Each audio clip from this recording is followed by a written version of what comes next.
Palagi ka nga daw nalalate sa trabaho kung hindi ka naman daw masaya dito. Pero ako, 3 AM pa lang bumabangon na ako. Sinisimulan ko na rin gumawa ng video pang affiliate ko para all goods bago sumabak sa mga magiging biyahe ko. Less than 100 pesos nga lang pala yung laman ng wallet ko. Yan naman yung discarding ginagawa ko. Alas 5 naman nung nagsimula yung biyahe ko. Unang arangkada papuntang Santa Mesa Heights galing sa Baysa. 82 pesos naman yung naging fare nito. Sa pangalawang biyahe papunta namang Sangandaan, yung fare nito 89 pesos naman. Sa bandang Mayon naman yung naging pick up niyan. Sa Baysa na ulit ako, sunod na nakakuha. Papuntang Gulod naman 87 pesos yung fare. Buti na lang hindi pa malala yung traffic niyan. Pagdating ko naman sa Sauyo, naka-pick up na ulit ako. Papuntang PUP Santa Mesa yung biyahe nito. 208 pesos yung fare. Bakbak sa akin to. Mula naman sa Santa Mesa yung kasunod na biyahe ko, 452 pesos papuntang San Isidro. Mandaluyong naman yung sunod na pupuntahan ko. Sa bandang San Isidro lang din naman yung naging pick up nito.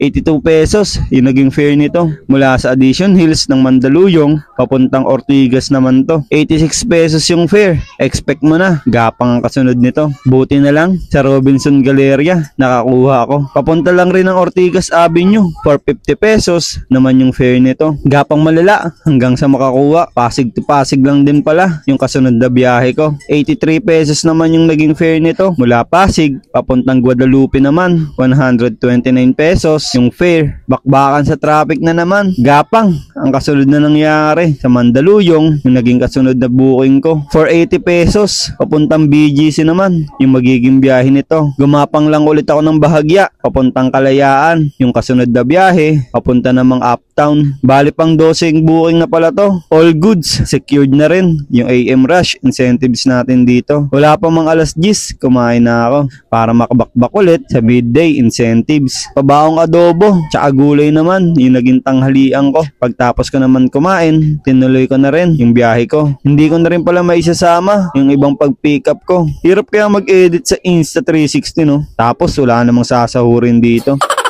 Sa parting Manila na din pala yung huling naging biyahe ko. Nag-set destination na ako pa uwi. Bali meron tayo earnings. Tapos 25 bookings tayo ngayon mga tol.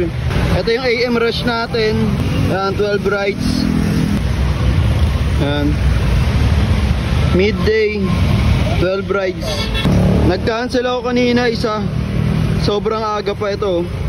Layo kasi na ito, bagbag papuntang Taguig agad. Sobrang layo, kalos kakainin ako ng 1 oras kalahati. So baka hindi ko makuha yung 12 bookings. Kaya na-cancel ko yan. So ayun, goods naman yung biyahe natin mga tol. Pero hindi pa tapos ang araw. Pati sa pag-gym, samahan nyo na rin ako.